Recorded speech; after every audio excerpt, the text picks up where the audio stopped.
জামায়াত যাদের নিয়ে আন্দোলনে ২৪-এর নির্বাচনে তাদের ভূমিকা নিয়ে প্রশ্ন তুললেন সালাউদ্দিন আহমেদ। যে কটা রাজনৈতিক দল নিয়ে আপনারা মাঠে এই সমস্ত বক্তব্য দিচ্ছেন তারা কারা এবং তাদের সাথে আপনারা যে আন্দোলন করছেন প্রকাশ করুন তাদের ২০২৪ সালের ৭ই জানুয়ারিতে কি ভূমিকা ছিল।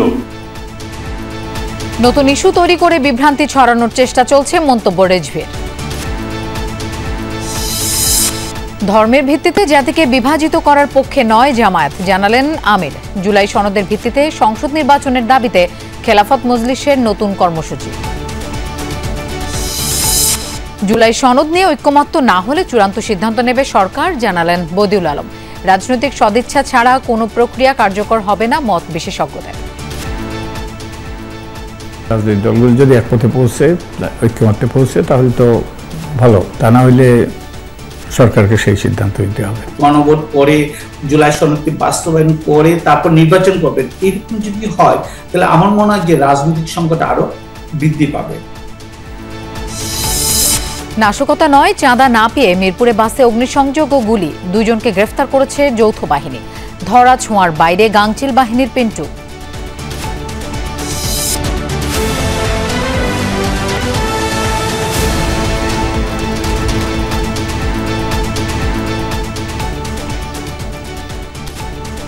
শুভেচ্ছা, আমন্ত্রণ সন্ধ্যার বাংলাদেশের আয়োজনে। আপনাদের সঙ্গে থাকছি আমি মৌসুমী আহমেদ লোপা। এতক্ষণ শিরোনাম দেখছিলাম। নতুন ইস্যু তৈরি করে জনগণের মাঝে বিভ্রান্তি ছড়ানোর চেষ্টা চলছে, অভিযোগ বিএনপির। পিআর ইস্যুতে জামায়াত যাদের নিয়ে যুগপৎ আন্দোলনে নেমেছে, জুলাই অভ্যুত্থানে সেই দলগুলোর অবস্থান কি ছিল তা খোলাসা করারও দাবি জানিয়েছেন বিএনপি নেতারা। বলেছেন, ভ্রান্ত কথা আর মিথ্যা পরিসংখ্যান দিয়ে জনগণকে বিভ্রান্ত করা যাবে না, বরং আন্দোলনের নামে নির্বাচন বিলম্বিত করার চেষ্টা জনগণ রুখে দেবে। রাজধানীতে পৃথক অনুষ্ঠানে বিএনপি নেতারা এসব কথা বলেন। বিএনপিপন্থী প্রকৌশলীদের সংগঠন অ্যাব আগস্টে তারেক রহমানের নিকটাত্মীয় শাহরিন ইসলাম তুহিনকে আহ্বায়ক করে নতুন কমিটির ঘোষণা দেয় বিএনপি। ৫১ সদস্য বিশিষ্ট সেই কমিটির সদস্যদের নিয়ে রাজধানীর জিয়া উদ্যানে বিএনপির প্রতিষ্ঠাতা জিয়া রহমানের সমাধিতে পুষ্পস্তবক অর্পণ করেন দলটির সিনিয়র যুগ্ম মহাসচিব রুহুল কবির রিজভী। কথা বলেন জামায়াত এনসিপি নেতাদের ১৫০ আসন প্রাপ্তির পরিসংখ্যানের দাবি নিয়ে। সমালোচনা করেন ভারতের পূজা মণ্ডপে ডক্টর ইউনূসকে বিকৃতি করার ঘটনার। নতুন কোনো ইস্যু তৈরি করে জনমনকে এবং মানুষের চোখে বিভ্রান্ত করার যারা চেষ্টা করছেন তারাও জনগণের কাছে আজকে ধরা খেয়ে যাবেন। যারা ১৬ বছর আপোষহীন লড়াই করেছে কারা, তারা জনগণ জানে। তাই ভ্রান্ত স্ট্যাটিস্টিক্স দিয়ে, ভ্রান্ত তথ্য দিয়ে জনমনকে বিভ্রান্ত করতে পারবেন না। অবজ্ঞা করবেন, জনগণ তার সঠিক রায় দিয়ে দেবে। প্রশাসনের কিছু উচ্চপদে রদবদল নিয়েছিল তার উদ্বেগ। বলেন, ধর্মভিত্তিক দলের সমর্থকদের নিয়ম বহির্ভূতভাবে পদায়ন সুষ্ঠু নির্বাচনের পরিবেশকে বিনষ্ট করবে। ইসলামপন্থী রাজনৈতিক দলের লোকজনদেরকে খুব কৌশলে নানাভাবে তাদেরকে বসানো হয়েছে। এটা দিয়ে কিন্তু আবার সুষ্ঠু নির্বাচন হবে না। দুপুরে এনডিপির প্রতিষ্ঠাবার্ষিকী উপলক্ষে রাজধানীতে আরেক অনুষ্ঠানে বিএনপি স্থায়ী কমিটির সদস্য সালাউদ্দিন আহমেদ বলেন, পিআরের নামে রাজনীতিতে অস্থিরতা সৃষ্টির চেষ্টা চলছে। আন্দোলনরত দলগুলোকে নির্বাচনী ইশতেহারে সব যুক্ত করে জনগণের কাছে যাওয়ার পরামর্শ দেন তিনি।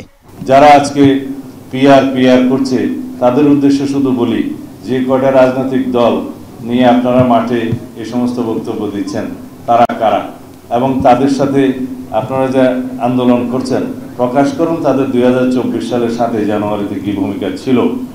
যারা বিগত ১৬ বছরে ফ্যাসিবাদী শাসনামলে বাতাস করেছে আওয়ামী লীগের সমস্ত কর্মকাণ্ডে, তারা আপনাদের আন্দোলনের শরীক হয় কিভাবে? তারা বাংলাদেশের মানুষ তাদের মুখোশ চিনে মুখোশ উন্মোচন করেছে।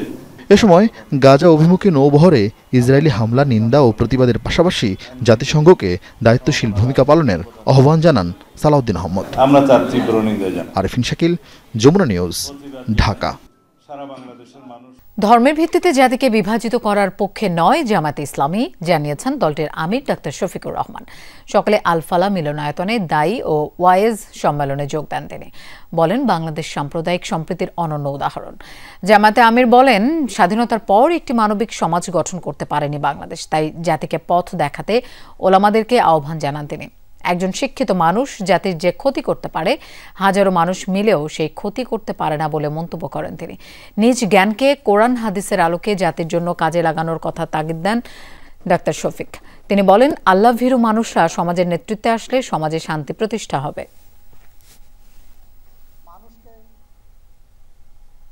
ধর্মের ভিত্তিতে জাতিকে বিভাজিত করার পক্ষে নয়। আমরা একটা ঐক্যবদ্ধ জাতি দেখতে চাই। ওলামায়ে কেরাম শুধুমাত্র মেহরাবে দাঁড়িয়ে নামাজের ইমামতি করবেন এটুকু আমার এবং আমাদের প্রত্যাশা নয়। আমরা চাই যিনি নামাজের ইমাম তিনি হবেন সমাজেরও ইমাম। এই মুত্তাকি মানুষগুলা যদি সমাজে নেতৃত্ব দেন তাহলে সমাজেও ইনশাল্লাহ শান্তি কায়েম হবে। জুলাই সনদের আইন ভিত্তি ও এর ভিত্তিতে ত্রয়োদশ জাতীয় সংসদ নির্বাচনের দাবিতে নতুন কর্মসূচি ঘোষণা করেছে খেলাফত মজলিস। দুপুরে ইঞ্জিনিয়ার্স ইনস্টিটিউশনে সংবাদ সম্মেলনে কর্মসূচির ঘোষণা করে দলটি। এ সময় জনগণের প্রত্যাশা অনুযায়ী রাষ্ট্র সংস্কার ও ফেব্রুয়ারিতেই নিরপেক্ষ নির্বাচনের জোরালো দাবি জানানো হয়। মহাসচিব বলেন, জুলাই সনদ গণভোট বা রাষ্ট্রপতির সাংবিধানিক ঘোষণার মাধ্যমে কার্যকর করা যেতে পারে। তবে সরকার তাদের দাবি পূরণে পদক্ষেপ না নেয় 5 থেকে 9 অক্টোবর গণসংযোগ, 10 অক্টোবর বিভাগীয় শহরে গণমিছিল এবং 12 অক্টোবর জেলা প্রশাসকের মাধ্যমে প্রধান উপদেষ্টার কাছে স্মারকলিপি দেবে খেলাফতে মজলিস। নির্বাচন সামনে রেখে 256 জন সম্ভাব্য প্রার্থীর নামও ঘোষণা করেছে দলটি। জুলাই সনদে রাষ্ট্রীয় পলিসি বা ব্যবস্থা সংক্রান্ত বিষয়গুলো অর্ডিন্যান্স বা নির্বাচনে বাস্তবায়ন করা আর সংবিধান সংশ্লিষ্ট বিষয়গুলো রাষ্ট্রপতির প্রোক্লামেশন বা সাংবিধানিক ঘোষণার মাধ্যমে আশু কার্যকরের করা। তো শর্ত হচ্ছে আগামী ত্রয়োদশ জাতীয় সংসদের প্রথম অধিবেশনে কোনো পরিবর্তন ছাড়াই এগুলো রেটিফাই বা আনুষ্ঠানিক অনুমোদন করতে হবে। জুলাই সনদের আইনি ভিত্তি বা বাস্তবায়নের বিষয়ে রাজনৈতিক দলগুলো একমত না হলে চূড়ান্ত সিদ্ধান্ত নেবে সরকার। সেক্ষেত্রে রাজনৈতিক দল এবং বিশেষজ্ঞ কমিটির প্রস্তাব সরকারের কাছে পাঠানো হবে, জানিয়েছেন ঐকমত্য কমিশনের সদস্য বদিউল আলম মজুমদার। তবে সনদ বাস্তবায়ন হবে কোন প্রক্রিয়ায়? সংবিধান, আদেশ জারি, গণভোট, গণপরিষদ গঠন নাকি নির্বাচিত সংসদে? এ নিয়ে প্রস্তাব থাকলেও মুখ খুলতে চায় না কমিশন। বিশেষজ্ঞরা বলছেন, রাজনৈতিক সদিচ্ছা না থাকলে সনদ বাস্তবায়নে কোনো প্রক্রিয়াই কার্যকর হবে না। লাভলি বিথের রিপোর্ট।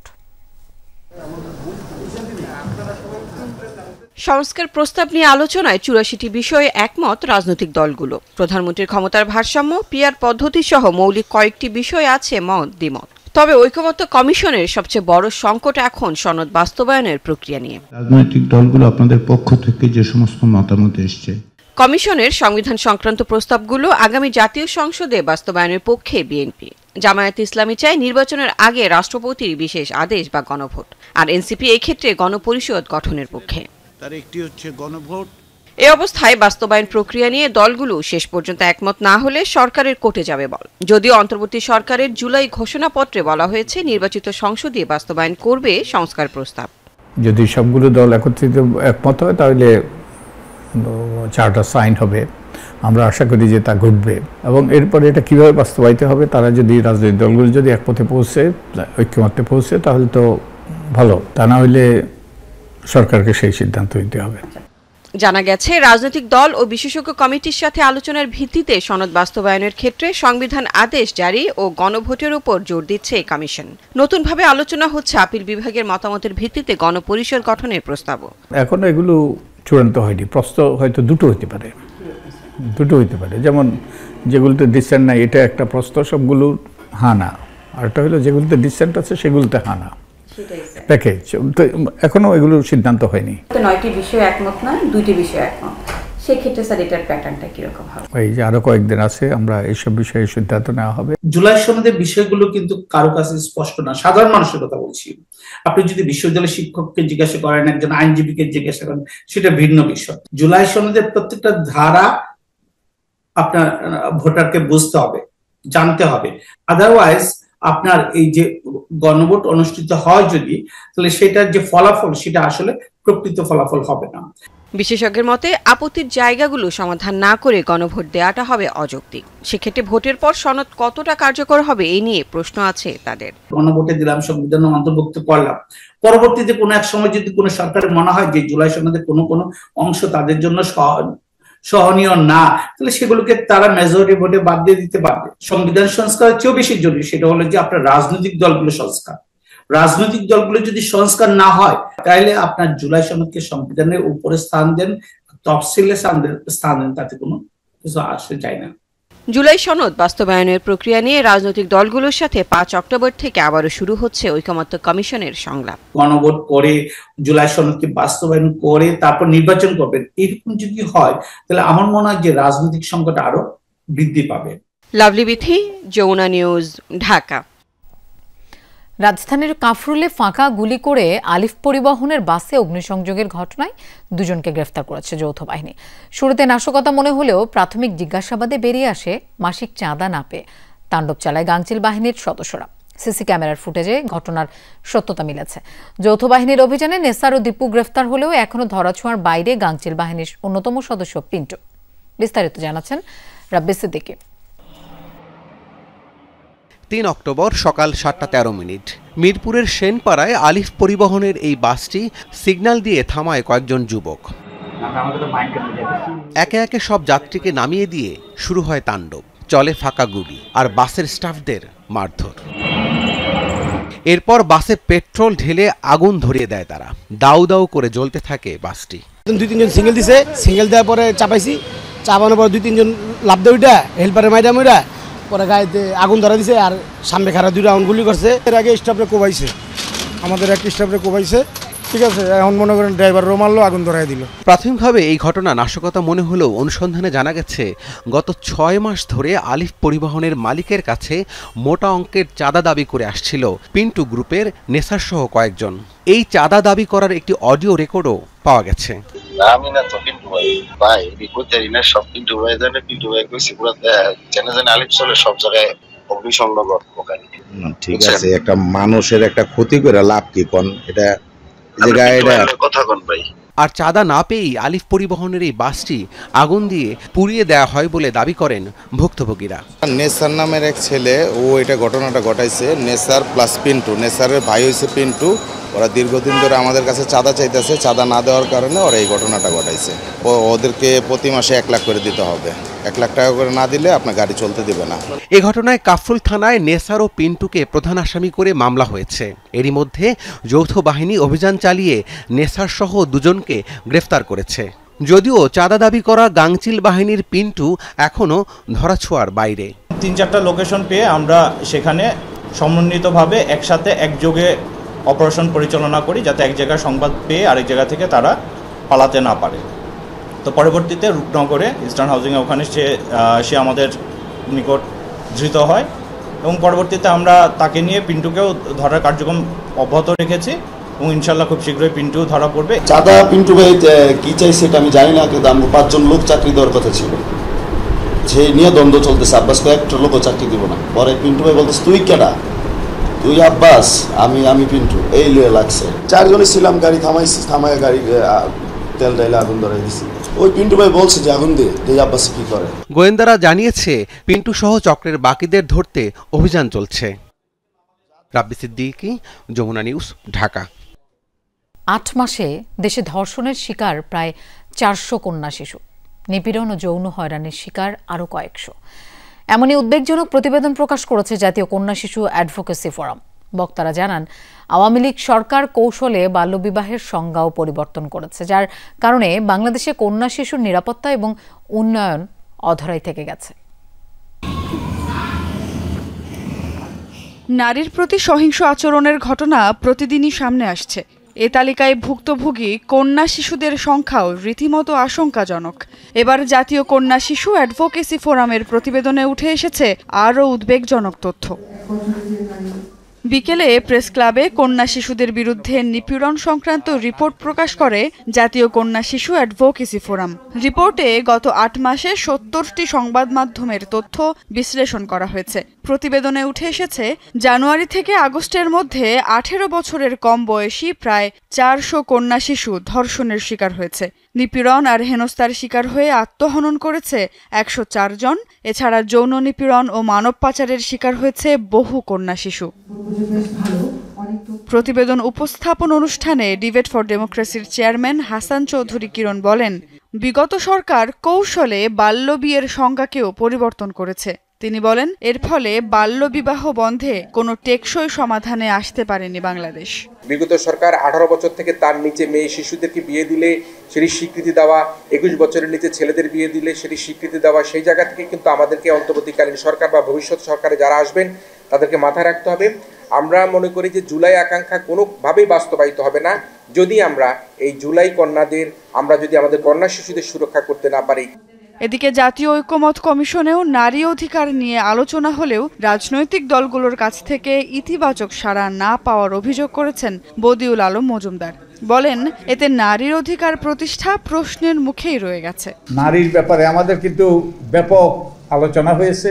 আমরা 5 দিন নারীর বিষয়টা নিয়ে আমরা উত্থাপন করেছি আমাদের ঐকমত্য কমিশনের রাজনৈতিক দলের সাথে। নারীর রাজনৈতিক ক্ষমতায়নের বিষয়ে কিছু বিষয়ে আমরা একমত হয়েছি, যেগুলো খুব একটা সন্তোষজনক নয়।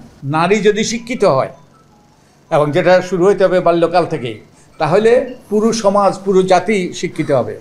বক্তারা বলেন, নারীর প্রতি সুশাসন প্রতিষ্ঠা করা না গেলে সভ্য ও উন্নত সমাজ গঠন কঠিন। এক্ষেত্রে সবার আগে সরকারকেই এগিয়ে আসতে হবে। সুমাইয়া ঐশী, যমুনা নিউজ, ঢাকা। নরসিংদীর পৌর এলাকায় যেখানে সেখানে চাঁদা আদায়ের অভিযোগে দুজনকে আটকের সময় পুলিশের উপর হামলার ঘটনা ঘটেছে। সকালে পৌর এলাকার আরশিনগর মোড়ে এই ঘটনা ঘটে। পুলিশ জানায়, সদর উপজেলার বীরপুর এলাকায় একটি স্থান পরিদর্শনে যান নরসিংদী সদর সার্কেলের অতিরিক্ত পুলিশ সুপার আনোয়ার হোসেন সহ 8 জন।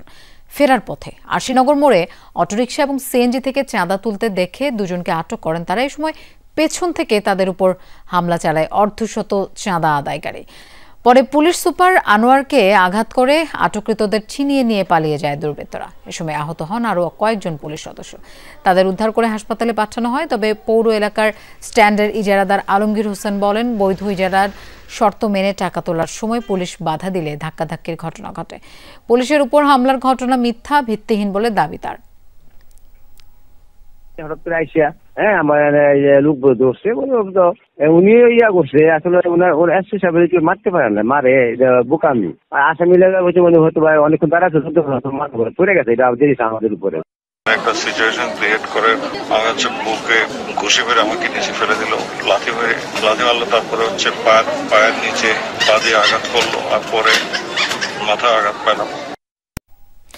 খাগড়াছড়ি সদর ও গুইমারায় সহিংসতার ঘটনায় এখনো বহাল 144 ধারা। তবে পুরোপুরি প্রত্যাহার করা হয়েছে যুগ্ম ছাত্র জনতার ডাকা স্থগিত অবরোধ কর্মসূচি। সকালে সামাজিক যোগাযোগ মাধ্যমে বিষয়টি জানায় যুগ্ম ছাত্র জনতা। সেখানে বলা হয়, 8 দফা দাবি আংশিক বাস্তবায়নের আশ্বাসের প্রেক্ষিতে কর্মসূচি প্রত্যাহারের সিদ্ধান্ত নেওয়া হয়েছে। এদিকে বর্তমানে অনেকটাই স্বাভাবিক হয়ে এসেছে খাগড়াছড়ির জনজীবন। শহর জুড়ে বেড়েছে যানবাহন ও মানুষের চলাচল। দোকানপাট ও বাজারেও বেড়েছে ক্রেতা বিক্রেতাদের আনাগোনা। গেল মাসে সিঙ্গিনালা এলাকায় মারমা কিশোরীকে দলবদ্ধ ধর্ষণের অভিযোগ ওঠার পর উত্তপ্ত হয়ে ওঠে খাগড়াছড়ি। অজ্ঞাত 3 জনের বিরুদ্ধে মামলা করেন ভুক্তভোগীর বাবা। এ ঘটনার প্রতিবাদে অবরোধ কর্মসূচির ডাক দেয় যুগ্ম ছাত্র জনতা। আমরা সকাল থেকে দেখতেছি মোটামুটি মানুষ আগের মতোই মোটামুটি আসতেছে। আমরা বারান্দা মারতেছি, সেরকম আগের মতোই হয়ে যাচ্ছে। শনিবার অনুযায়ী লোক ঘর বাজারে লোক ছিল, ইনশাআল্লাহ এখন কোনো সমস্যা নেই বাজারে। শোক আর শ্রদ্ধায় বিদায় জানানো হলো ভাষা সংগ্রামী আহমদ রফিককে। কেন্দ্রীয় শহীদ মিনারে তার প্রতি শেষ শ্রদ্ধা জানায় নানা শ্রেণী পেশার মানুষ। শ্রদ্ধা নিবেদনের পর শোকযাত্রা করে আহমদ রফিকের কফিন নেওয়া হয় ইব্রাহিম মেডিকেল কলেজে। আহমদ রফিকের শেষ ইচ্ছা অনুযায়ী সেখানে তার মরদেহ দান করা হয়। সর্বস্তরে বাংলার প্রচলন না হওয়ায় প্রতিনিয়ত সংবিধান লঙ্ঘনের ঘটনা ঘটছে বলে এক সাক্ষাৎকারে হতাশা প্রকাশ করেছিলেন আহমদ রফিক। স্বার্থহানির আশঙ্কায় বুদ্ধিজীবীরা ঝুঁকি নিতে চান না বলেও সমালোচনা করেছিলেন তিনি। মত প্রকাশের সাহস দেখিয়েছিলেন আহমদ রফিক। সেই ভাষা সংগ্রাম থেকে বাংলার সব ন্যায্য আন্দোলনে তিনি ছিলেন সাহসের বাতিঘর। রাজনীতি সাহিত্যকর্মে কেটেছে তার জীবনের 96টি বছর। কেন্দ্রীয় শহীদ মিনারে তার কফিন ঘিরে তাই স্বজন, সহকর্মী, বন্ধুদের শোকাবহ পদচারণা। ফুলেল শ্রদ্ধায় আহমেদ রফিকের জীবন ও কর্ম স্মরণ করেন তারা। বহু মানুষের অন্তর ছুঁয়ে গেছেন, তাদেরকে জাগিয়ে তুলেছেন, তরুণদের বিশেষ করে। তার সবচেয়ে বড় উদ্দেশ্য ছিল তরুণরা। তিনি নিজেও কখনো বয়সী হননি, তিনি চির তরুণ থেকে গেছেন। উনি যে বাংলা ভাষার জন্য নির্যাতন ভোগ করেছেন, সেই বাংলা ভাষার উৎকর্ষের জন্য তিনি বাংলা ভাষার অসংখ্য শাখাতে বিচরণ করেছেন। ওনাদের আদর্শ, ওনাদের কাজ, ওনাদের চিন্তা চেতনা, ওনাদের সমস্ত অবদানকে যেন আমরা শ্রদ্ধার সাথে মনে রাখতে পারি। উনি যে স্বপ্ন দেখেছিলেন, এখন আমাদের একটাই কাজ হবে সেই স্বপ্ন নিয়ে পথ চলা। পড়াশোনা শেষে ডিগ্রি নিলেও শেষ পর্যন্ত চিকিৎসা পেশায় যাননি আহমেদ রফিক। বেছে নিয়েছিলেন রাজনীতি। পরে দলীয় রাজনীতি থেকে সরে আঁকড়েছিলেন বাম মতাদর্শ। দেশের জন্য, সমাজের জন্য উনি শেষ মুহূর্ত পর্যন্ত উনি কিছু করার চেষ্টা করেছেন। প্রগতিশীলতার জন্য তিনি যেটা মনে করেছেন দৃঢ়তার সাথে শেষ দিন পর্যন্ত বলে গেছেন। এটা আমাদের সবজনের জন্য শিক্ষণীয়, অনুপ্রেরণার। গত 7 দশক ধরে তিনি আমাদের অসাম্প্রদায়িক গণতান্ত্রিক ভাব মানুষ তৈরি করবার ক্ষেত্রে বলতে পারেন তিনি প্রায় নেতৃত্বদায়ী ভূমিকা পালন করেন। তার ঐতিহাসিক অবদানকে আমরা স্বীকৃতি দেই, এই জাতি স্বীকৃতি দেয়, এবং তার কর্মের মধ্য দিয়ে তিনি জীবিত থাকবেন। আমাদেরকে অনুপ্রাণিত করবেন, সারা জাতি অনুপ্রাণিত হবে। আহমেদ রফিক লেখালেখিতেই জীবন কাটিয়ে দিয়েছেন। কবিতা, গল্প, প্রবন্ধের শতাধিক বই প্রকাশ পেয়েছে তার। পেয়েছেন 21 পদক, বাংলা একাডেমি পুরস্কার সহ নানা সম্মাননা। আহমেদ রফিক সাহেব যে রবীন্দ্র চর্চা করেছেন, সেইটা উনি জনগণের একটা মনোভাব, তার মানসিকতা, তার সাথে সম্পৃক্ততা, সেটাই প্রমাণ করে যে তিনি জনগণের একজন ছিলেন, এবং সেই জন্যই তিনিও জনগণের মতো রবীন্দ্রনাথকে নিয়ে চর্চা করেছেন। তার সকল কাজের মধ্যে ওই যে তার কবিতা লেখা, সেই সুরটা, সেই স্বরটা ছিল। তিনি অত্যন্ত শান্তভাবে কাজ করতেন, উত্তেজিত হতেন না। এবং আহমেদ রফিক আজীবন সমাজ রূপান্তরের যে সংগ্রাম, সেই সংগ্রামের সঙ্গে যুক্ত ছিলেন। তার সকল কাজ ওই রূপান্তরের কাজের সঙ্গে যুক্ত। শ্রদ্ধা নিবেদন শেষে আহমেদ রফিকের কফিন শোকযাত্রা করে ইব্রাহিম মেডিকেল কলেজে নেওয়া হয়। শিক্ষার্থীদের গবেষণার জন্য আহমেদ রফিক তার মরণোত্তর দেহ দান করে গেছেন। বারডেম হাসপাতালে চিকিৎসাধীন অবস্থায় বৃহস্পতিবার রাতে জীবন অবসান হয় আহমেদ রফিকের।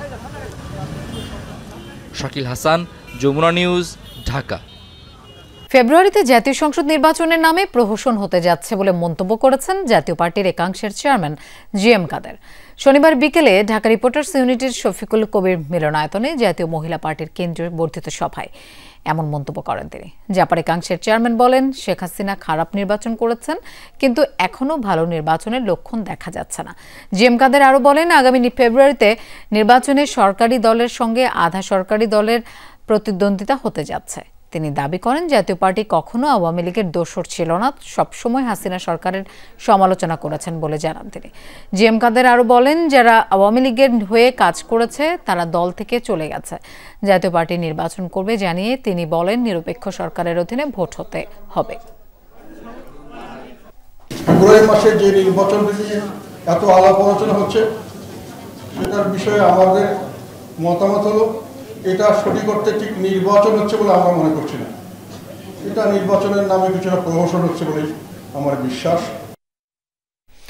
রাজধানীতে যে কটি দর্শনীয় স্থান রয়েছে, হাতিরঝিল সে তালিকায় উপরের দিকে। তবে পুরো হাতিরঝিলের সড়ক এখন খানাখন্দে ভরা। প্রায় প্রতি সপ্তাহে সেখানে যেসব ম্যারাথনের আয়োজন হয় তা বাধাগ্রস্ত হচ্ছে। ইভেন্টগুলোতে আহত হচ্ছেন কেউ না কেউ। দ্রুত রাস্তা মেরামতের দাবি জানিয়েছেন দৌড়বিদরা। হাতিরঝিল সড়কের নাজুক অবস্থার হালচাল আরও জানাচ্ছেন সহকর্মী তাজনুর ইসলাম। প্রতি শুক্রবার এত মানুষের সমাগম ঘটে রাজধানীর এই হাতিরঝিলে। প্রাণোচ্ছল আর স্বাস্থ্য সচেতন এই মানুষগুলো দৌড়ান, মেতে ওঠেন খুশ গল্পে। দারুণ এক মিলন মেলায় পরিণত হয় হাতিরঝিল এলাকা। তবে এত আনন্দের মাঝেও কখনো কখনো রচিত হচ্ছে নিরানন্দের গল্প। আর তার জন্য দায়ী হাতিরঝিলের রাস্তা। এত গর্ত আর ভাঙাচোরা আগে কখনোই ছিল না হাতিরঝিলের সড়কে। তাই দৌড়াতে গিয়ে অসাবধানতা বশত হোঁচট খাচ্ছেন কেউ। এনাফ ভাঙাচোরা আছে, মানে দেখে নিচেও তাকাতে হয় কম বেশি, হোঁচট খেয়ে পড়লে একদম শেষ, ইনজুরি। কর্তৃপক্ষের কাছে আবেদন, আমরা যারা দৌড়াই ইভেন্ট হয় হাতিরঝিলে তাদের জন্য অন্ততপক্ষে এই রাস্তাটা ট্র্যাকটা আরও একটু মসৃণ হওয়া খুব বেশি জরুরি। অর্গানাইজাররা সব কিছুই করতে পারে, ম্যানেজ করতে পারে, কিন্তু রাস্তা কিন্তু ওরা পিচ ঢেলে করে দিতে পারবে না, এটা কিন্তু কর্তৃপক্ষেরই করতে হবে। ঢাকা শহরে ম্যারাথনের মতো আয়োজনের জন্য হাতিরঝিল সবচেয়ে জনপ্রিয় স্থান। তবে এমন রাস্তায় দৌড়ানো কতখানি ঝুঁকিপূর্ণ তা বলছিলেন এই আন্তর্জাতিক ম্যারাথন দৌড়বিদ। রানাররা তো রেজিস্ট্রেশন করে আসে, তাই না? তাদেরকে এত বড় রিস্কের মধ্যে আমরা রেখে রান করাচ্ছি। আর বাংলাদেশের সবগুলো ইভেন্ট, ম্যাক্সিমাম ইভেন্ট হাতিরঝিল ট্রেকে হয়। আই থিঙ্ক এটা খুব দ্রুত সমাধান করা উচিত। কিন্তু প্রতিটি ইভেন্টের জন্য ফি নেওয়া হলেও কেন এত অবহেলা, এসব বলতে বলতে আয়োজকরাও বেশ ক্লান্ত। আয়োজকের উচিত এখন আসলে এই জায়গায় নিয়ে কাজ করার, কারণ প্রতিনিয়ত হচ্ছে আমরা ইভেন্টের জন্য ফি দিচ্ছি, এখানে আমাদের ট্যাক্স দিতে হচ্ছে। সো সব কিছু দেওয়ার পরও যে আমাদের যে প্রাপ্য যে সুবিধাটা আমরা পাচ্ছি না, অ্যাথলেটরা বঞ্চিত হচ্ছে, ইনজুরি হচ্ছে। তবে রাজুক চেয়ারম্যান বলছেন তার নজরে আছে এই সড়ক। বর্ষা মৌসুমের জন্য কাজ শুরু করতে পারেননি বলে জানালেন তিনি। আশ্বাস দিলেন শিগগিরই হাতিরঝিলে মসৃণ রাস্তা দেখবেন নগরবাসী। যদি বর্ষাকালে এটা কাজ করতাম তাহলে কিন্তু এটা নষ্ট হয়ে যেত। তো কাজে বর্ষাকালে আমরা কাজটা করিনি, কিন্তু আমরা কিন্তু চলমান রাখার চেষ্টা করছি।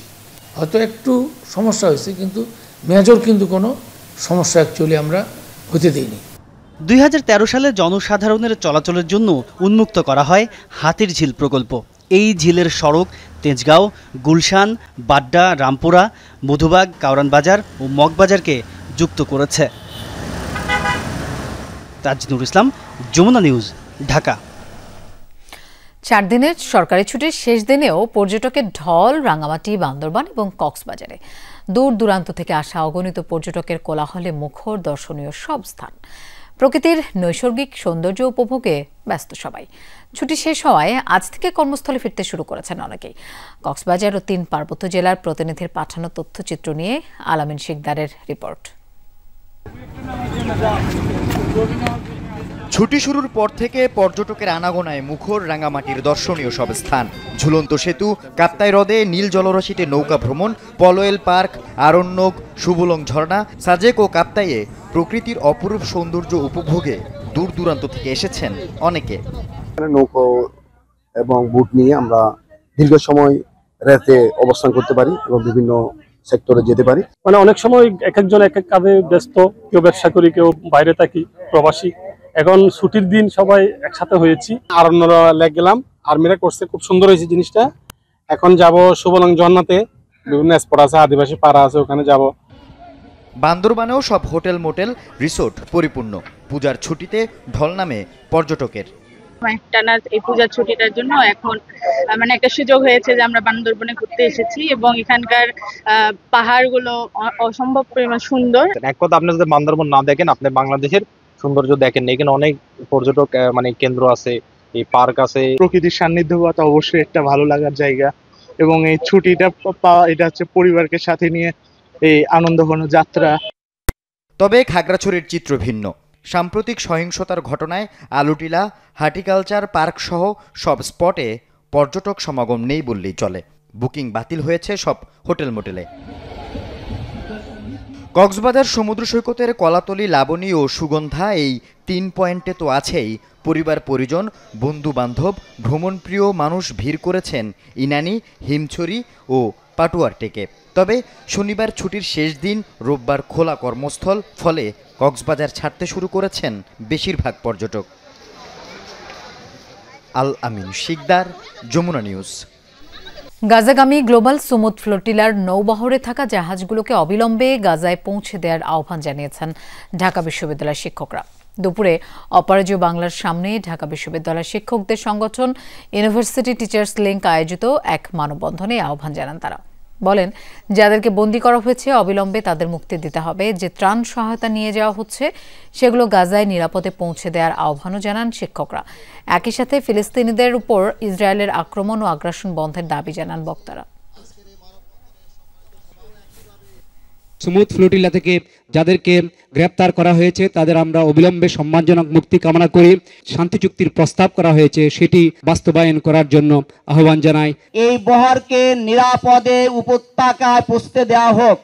একই সাথে যারা অধিকার কর্মী আছে তাদেরকে মুক্ত করে গাজাবাসীদের পাশে দাঁড়ানোর সুযোগ করে দেওয়া হোক। হামাস ট্রাম্পের শান্তি প্রস্তাবে আংশিক রাজি হওয়ায় গাজায় ইসরায়েলি আগ্রাসন বন্ধে আশার আলো দেখতে পাচ্ছেন ফিলিস্তিনিরা। স্বপ্ন দেখছেন স্বাভাবিক জীবনে ফিরে যাওয়ার। উপত্যকায় যেন আর এমন বর্বরতা নেমে না আসে তা নিশ্চিতে স্থায়ী শান্তি প্রতিষ্ঠার দাবি তাদের। যদিও প্রস্তাবের বেশ কিছু শর্ত নিয়ে হতাশ অনেকেই। ইসরায়েলের 2 বছর নির্বিচার বর্বরতায় গাজা যেন এক ধ্বংসপ্রাপ্ত কোনো নগরী। মৃত্যুপুরী উপত্যকায় বিধ্বস্ত বিপর্যস্ত ফিলিস্তিনিদের প্রতি মুহূর্ত কাটে মৃত্যু আতঙ্কে। 21 শতকের ভয়াবহতম বর্বরতা বন্ধে এখনও কাটেনি অনিশ্চয়তা। তবে মার্কিন প্রেসিডেন্ট ডোনাল্ড ট্রাম্পের প্রস্তাবে হামাস ইতিবাচক সাড়া দেওয়ার পর আশার আলো দেখতে পাচ্ছে গাজাবাসী। উপত্যকায় স্থায়ী শান্তির স্বপ্ন দেখছে তারা। এটা আমাদের জন্য খুবই খুশির খবর। ক্ষুধা, বাস্তুচ্যুতি এবং স্বজন হারিয়ে আমরা ক্লান্ত, আর পারছি না। আমরা সব হারিয়েছি, তবু এখনো যারা জীবিত আছে তাদের জন্য যুদ্ধ বন্ধ হওয়া জরুরি। সর্বোপরি আল্লাহকে ধন্যবাদ। হামাস এই যুদ্ধবন্ধে ইসরায়েলের সাথে একমত হয়েছে। আমাদের জন্য এটি সবচেয়ে গুরুত্বপূর্ণ বিষয়। আশা করি এই যুদ্ধ শেষ হবে, সব আবার আগের মতো হবে এবং আমরা সুস্থ জীবনযাপন করব। ট্রাম্পের প্রস্তাবে নেই স্বাধীন ফিলিস্তিনি রাষ্ট্র প্রতিষ্ঠার নিশ্চয়তা। পাশাপাশি গাজায় অন্তর্বর্তী সরকারের তত্ত্বাবধানে যে কমিটির কথা বলা হয়েছে সেখানেও থাকবে না ফিলিস্তিনি প্রতিনিধি। তাই যুদ্ধ বন্ধের সম্ভাবনা তৈরি হয় খুশি হলেও ট্রাম্পের 20 দফা নিয়ে অসন্তুষ্ট পশ্চিম তীরের বাসিন্দারা। যদিও এটি ফিলিস্তিনি জনগণের জন্য একটি অন্যায্য পরিকল্পনা, তবুও যুদ্ধ বন্ধ হওয়াই এখন সবচেয়ে জরুরি। বেসামরিক নাগরিকদের জীবন বাঁচানোই এখন একমাত্র লক্ষ্য হওয়া উচিত। আমরা নেভালনের মতো চুক্তি চাই না, যেখানে যুদ্ধবিরতির পরেও তারা 500 জনের বেশি মানুষকে হত্যা করেছে। এমন একটি চুক্তি চাই যেখানে সত্যি যুদ্ধ সম্পূর্ণরূপে বন্ধ হবে এবং গাজাবাসী সাহায্য পাবে। 2 বছরের ইসরায়েলি আগ্রাসনে প্রাণ গেছে 66,000-এর বেশি ফিলিস্তিনির, বেশিরভাগই বেসামরিক নাগরিক। এই রক্তপাত কবে থামবে সেই দিনই গুনছে এখন ফিলিস্তিনিরা। অস্মিতা বিশ্বাস, যমুনা নিউজ। দর্শক, এই ছিল আজকের সন্ধ্যার বাংলাদেশের আয়োজনে। এতক্ষণ সাথে থাকার জন্য ধন্যবাদ সবাইকে।